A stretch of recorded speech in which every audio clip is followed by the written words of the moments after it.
السلام علیکم ورحمۃ اللہ وبرکاتہ۔ لرن ہال قرآن میں خوش آمدید۔ آج آپ کی خدمت میں اللہ کا اپنے نیک بندوں کو انعام والی حدیث پیش کر رہے ہیں۔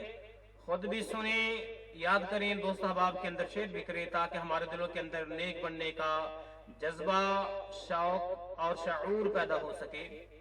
روایت پڑھتے ہیں، قال اللہ عز و جل اعددت لعبادی الصالحین ما لا عین رأت ولا اذن سمعت ولا خطر على قلب بشر۔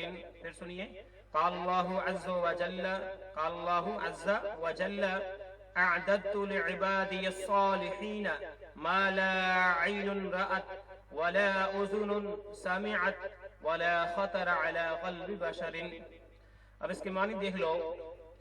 قال اللہ عز و جل، اللہ عز و جل نے فرمایا، اعددت لعبادی الصالحین، میں نے اپنے نیک بندوں کے لیے ایسی چیزیں تیار کر رکھی ہیں، ما لا عین رأت، کہ جنہیں نہ کسی آنکھ نے دیکھا، ولا اذن سمعت، ٹھیک ہے، اس کا ترجمہ یہاں پر نہیں ہے، مسٹیک ہے، تو میں آپ کو زبانی بتا رہا ہوں۔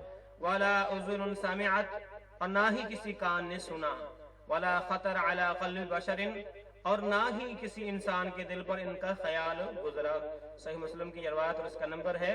تو گویا اللہ رب العالمین نے جو نعمتیں جنت کے اندر تیار کر رکھی ہیں اپنے نیک بندوں کے لیے، آج تک نہ تو کسی آنکھ نے انہیں دیکھا ہے اور نہ ہی کسی کان نے ان کے متعلق سنا ہے، اور نہ ہی دل میں ان کا کوئی تصور آ سکتا ہے کہ ان کی حقیقت کیا، ان کی حقیقت یعنی اتنی زبردست اور اعلیٰ قسم کا ان کا معیار اور حقیقت ہوگی کہ ہم ان کا تصور نہیں کر سکتے۔